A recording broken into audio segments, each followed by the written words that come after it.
পিস্তল হাতে স্কুলে ছাত্র, গোপীবল্লভপুরের স্কুলে বন্দুক হাতে ছাত্র। চোরচিতা চোরেশ্বর হাই স্কুলের ঘটনা। শিক্ষকের কাছে মার খেয়ে স্কুলে তাণ্ডব ছাত্রদের, সহপাঠীদের বাধায় অল্পের জন্য রক্ষা শিক্ষকের বাড়িতেও হামলার চেষ্টা করে অভিযুক্ত। কোনো ক্রমে সিভিক ভলেন্টিয়ারদের তৎপরতায় আটক ছাত্র, থানায় অভিযোগ দায়ের শিক্ষকের।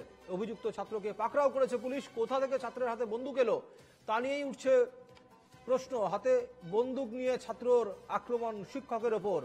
পিস্তল হাতে স্কুলে ছাত্র। গোপীবল্লভপুরের একটি স্কুলের ঘটনা।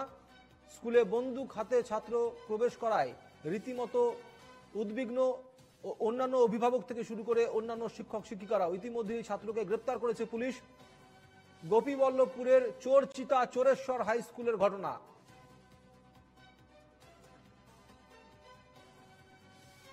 সহপাঠীদের বাধায় অল্পের জন্য রক্ষা পেয়েছেন শিক্ষক। কি বলছেন শোনাবো। বর্তমানে পশ্চিমবাংলার যা পরিস্থিতি, একটা দুঃখজনক ঘটনা। কারণ আপনারা দেখছেন তো, বর্তমানে পশ্চিমবাংলার যা পরিস্থিতি, তৃণমূলের এটা সংস্কৃতিতে পরিণত হয়েছে। তৃণমূল এর ছেলে, তৃণমূল তার বাবা দলের একটা বেশ দায়িত্ব পদে আছে, তার যদি ছেলে আজ বন্দুক পাচ্ছে কোথায়? এই সমস্ত ছাত্ররা। আসলে তৃণমূলের যে প্রত্যেক নেতার বাড়িতে একটা করে বন্দুক আছে, সেটা তার প্রমাণ দিচ্ছে। বন্দুক, পিস্তল, বোমা, এরা এইগুলোকেই ভালোবাসে, এই নিয়েই এরা বেঁচে আছে। পশ্চিমবাংলায় রাজত্ব করছে তৃণমূলের, এটা একবার সংস্কৃতিতে পরিণত করেছে।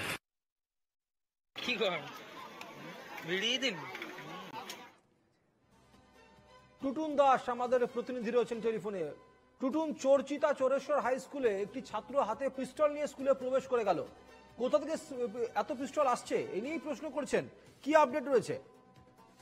দেখো, এই মুহূর্তে আপডেট রয়েছে গতকাল যে ছাত্র, সেই ছাত্রকে এই মুহূর্তে নয়াগ্রাম থানা পুলিশ অ্যারেস্ট করেছে এবং তাকে ঝাড়গ্রাম আদালত তোলা হয়েছে। এই মুহূর্তে তার বিচার চলছে ঝাড়গ্রাম আদালতে। গতকাল যে ঘটনাটি ঘটেছিল, যে যখন স্কুলে যায় সেই সময় স্কুলে কোনো বন্দোবস্তি করার জন্য তাকে এক শিক্ষক চড় মারে এবং সেই চড় মারে কেন্দ্র করেই সেই ছাত্র বেলা দুপুর নাগাদ টিফিন টাইমে যখন টিফিন চলছে সেই সময় হাতে একটি বন্দুক নিয়ে স্কুল চত্বরে ঢুকে পড়ে এবং সেই শিক্ষককে ধমকি মারে। ধমকি দেখানোর পর সেই শিক্ষক থেকে পালিয়ে যায়।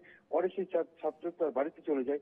বাড়িতে গিয়ে তার বাড়িতে বন্দুক গুছিয়ে তাকে ঝামেলা করে। তখনই সেই সময় এক সিভিককে তাকে ধরে ফেলে।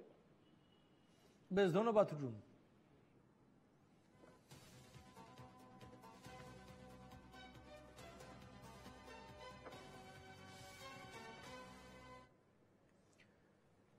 তৃণমূল নেতাকে খুনের ছক তৃণমূল কর্মীরই।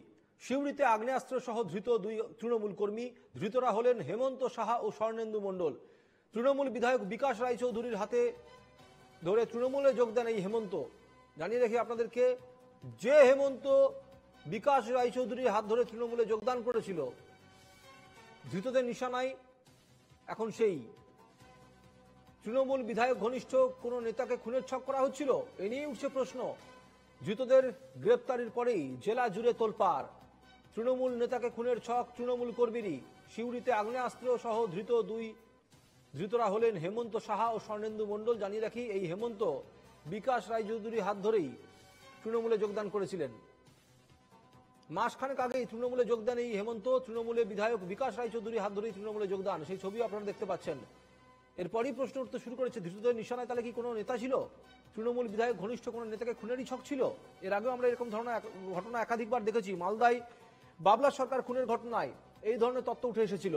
কখনো সুশান্ত ঘোষের ওপর আক্রমণের ঘটনায় এই ধরনের তথ্য উঠে এসেছিল। বারংবার তৃণমূল নেতাদের ওপর আক্রমণের ঘটনা ঘটছে গোটা জেলা জুড়ে। একাধিক তৃণমূল কর্মী অ্যারেস্ট হয়ে যাচ্ছেন। এই খুনের ঘটনার পিছনে কেউ রয়েছেন, কেউ এই খুনের পরিকল্পনার পিছনে রয়েছেন। আবারও সেই একই ধরনের ঘটনা সাক্ষী থাকলো বীরভূমের সিউড়ি, যেখানে বিধায়ক বিকাশ রায়চৌধুরীর হাত ধরে একজন তৃণমূল কর্মী, হেমন্ত তার নাম, তিনি যোগদান করেছিলেন কয়েকদিন আগেই। তার কি খুনের ছক ছিল কোনো একটা তৃণমূল নেতাকে?